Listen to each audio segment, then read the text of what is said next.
everyone, I am clinical dietitian Javedia Daud working at 5 Medical Complex Faisalabad. Welcome to my YouTube channel with another amazing topic. तो आज हम बात करेंगे कि ईद पे आपने अपना वज़न किस तरह मेंटेन करना है। तो ये ईद एक बहुत ही अच्छा त्यौहार है, हमने इसको बिल्कुल भी स्ट्रिक्ट डाइटिंग की तरफ लेके नहीं जाना, क्योंकि ईद सेलिब्रेशन का डे होता है और आपने इसको भरपूर इंजॉय करना है। अच्छी डाइट लेनी है, लेकिन ये नहीं कि आपने कोई रिस्ट्रिक्ट करनी है बहुत सी चीज़ें, और या फिर आपने इस तरह से करना है कि गोश्त नहीं खाना। गोश्त भी खाना है, लेकिन आपने किस तरीके से खाना है और कितना खाना है वो आज हम इस वीडियो में डिस्कस करेंगे। क्योंकि आपने इस तरह से गोश्त नहीं खाना है कि एक दफ़ा मिल रहा है उसके बाद तो कभी ज़िंदगी में नहीं मिलना।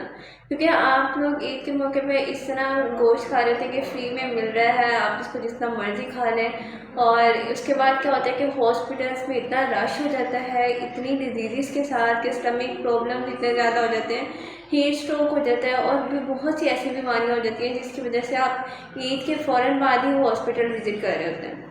तो आपने इन चीज़ों से किस तरह बचना है, और मतलब ईद भी सेलिब्रेट करनी है, ईद पे अच्छे खाने भी खाने हैं और डिजीज़ की तरफ भी न जाएँ, इन चीज़ों का आज हम डिस्कस करेंगे। तो सबसे पहले तो मैं आपको बताती जाऊँ कि मैं कोई भी वेट लॉस आपको डाइट नहीं बताऊँगी, सिर्फ वेट मेंटेनेंस डाइट बताऊँगी कि ईद पे आपने किस तरह से अपना वेट मेंटेन करना है।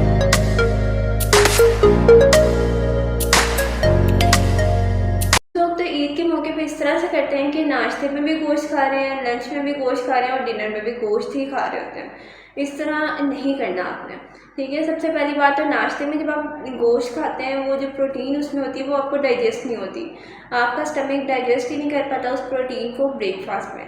तो आपने कभी भी नाश्ते में गोश्त का इस्तेमाल नहीं करना, बीफ का इस्तेमाल नहीं करना, मटन का इस्तेमाल नहीं करना।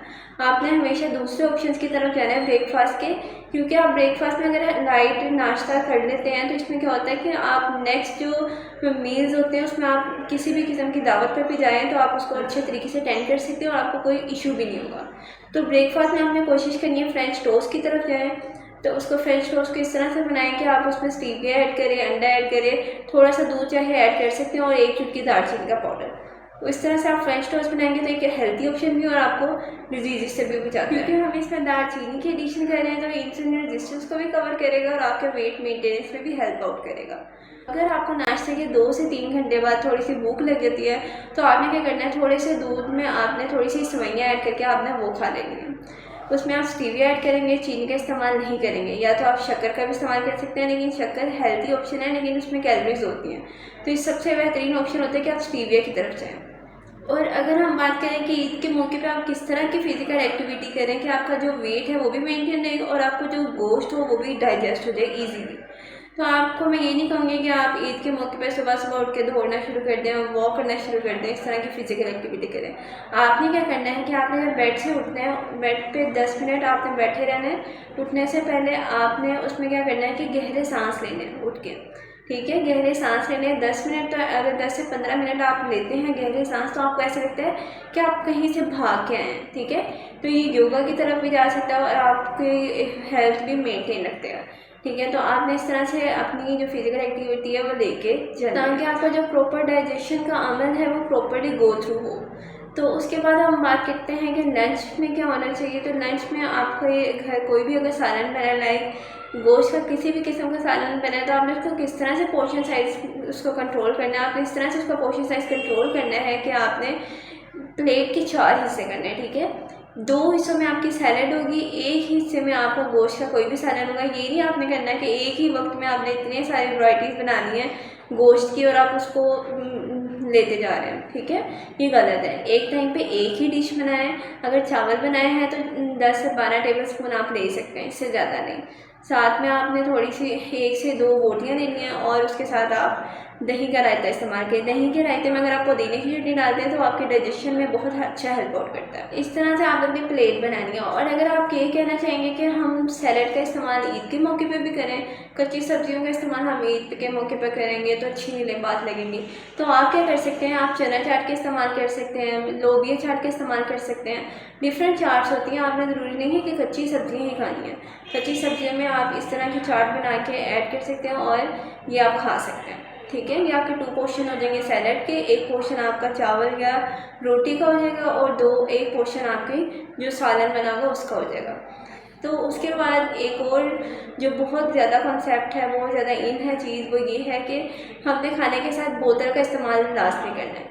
काली बोतल मतलब कोक पीनी है, स्प्राइट पीनी है हाजमे के लिए, तो इनसे सबसे बेहतरीन जो चीज़ है वो ये है कि आप मिंट मार्गरेटा का इस्तेमाल करें खाने के साथ। मिंट मार्गरेटा को आपने बनाना है किस तरह कि आपने उसी तरह लेमन वाटर बनाना है, उसमें आपने स्टीविया का इस्तेमाल करना है, ठीक है, चीनी की जगह। उसमें आपने और पुदीने के जो पत्ते होते हैं वो ग्राइंड करके आपने उसमें वो ऐड कर देना है, तो ये मिंट मार्गरेटा बन जाता है। और ये बहुत ही अच्छी चीज़ है एज़ कम्पेयर टू कि आप किसी भी फिजी ड्रिंक्स की तरफ जाएँ, क्योंकि अगर आप फिजी ड्रिंक्स लेते हैं खाने के साथ तो क्या होता है, आपके स्टमक में जाके आपका खाना बबल्स की तरह हो जाता है, बबल गम की तरह हो जाता है, जो कि डाइजेस्ट प्रॉपर नहीं होता और आपको डिफरेंट डिजीज़ की तरफ लेके जा सकता है। तो इसलिए आपने हमेशा मिंट मार्गरेटा का इस्तेमाल करना है और पुदीने की चटनी लाजमी इस्तेमाल करनी है। अगर दही के रायते के फॉर्म में करना चाहते हैं तो वो ज़्यादा अच्छा है, क्योंकि वो आपके खाने का न्यूट्रलाइज कर देगा, एसिडिटी नहीं होने देगा।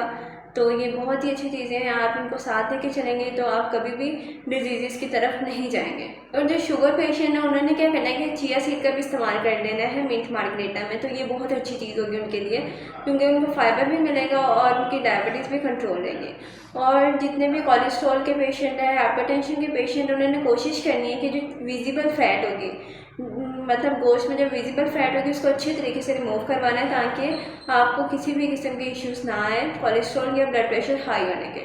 और उसके साथ आपने क्या करना है कि अपने पोर्शन साइज़ को कंट्रोल करना है। आपने ये नहीं करना कि भर भर के प्लेटें खा रहे हैं और फिर कह रहे हैं कि हमें एसिडिटी हो रही है, ये हो रहा है, वो हो रहा है, ठीक है। अपने पोर्शन साइज़ को कंट्रोल करें, आपने गोश्त खाना ही है लेकिन हिसाब का खाएं, अपनी सेहत को सबसे पहले लेके चलें।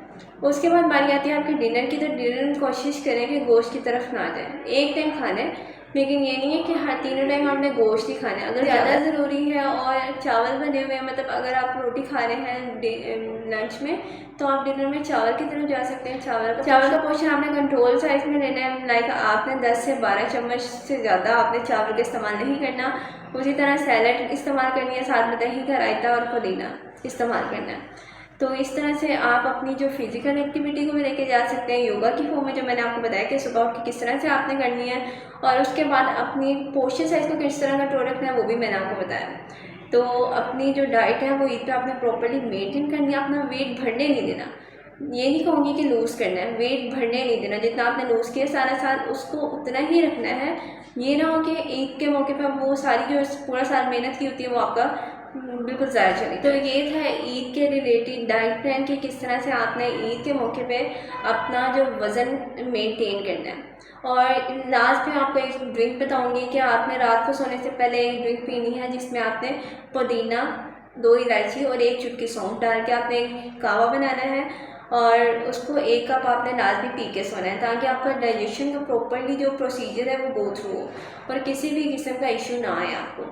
तो ये था ईद के रिलेटेड डाइट प्लान कि किस तरह आपने वेट मेंटेन करना है ईद के मौके पे। होप सो ये वीडियो बहुत इफेक्टिव रहेगी आपके लिए ईद के मौके पे। जाने से पहले मैं आपको एक मैसेज देना चाहूँगी कि हम तो पूरा साल गोश्त खा ही लेते हैं, थोड़ा खाएं कम खाएं, लेकिन कुछ लोग ऐसे होते हैं जो उनको पूरा साल भी गोश्त नहीं अवेलेबल होता, तो उन लोगों का खासा ख्याल रखें, सिर्फ अपने फ्रीजर्स ना भरें, क्योंकि अल्लाह ताला ने हमें जितना दिया है बहुत बेहतरीन दिया है।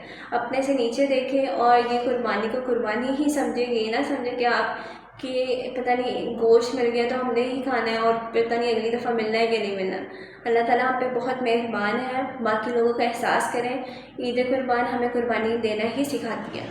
तो होप सो मेरी वीडियो आपके लिए इफेक्टिव रही होगी। अगर आपको मेरी वीडियो पसंद आई है तो आप मेरे चैनल को सब्सक्राइब कर दें, ताकि नेक्स्ट जितनी भी वीडियोस और डाइट प्लान के रिलेटेड उसके नोटिफिकेशन आपको मिलते रहें। आऊँगी मैं अपनी नेक्स्ट वीडियो के साथ, तब तक के लिए अल्लाह हाफिज़।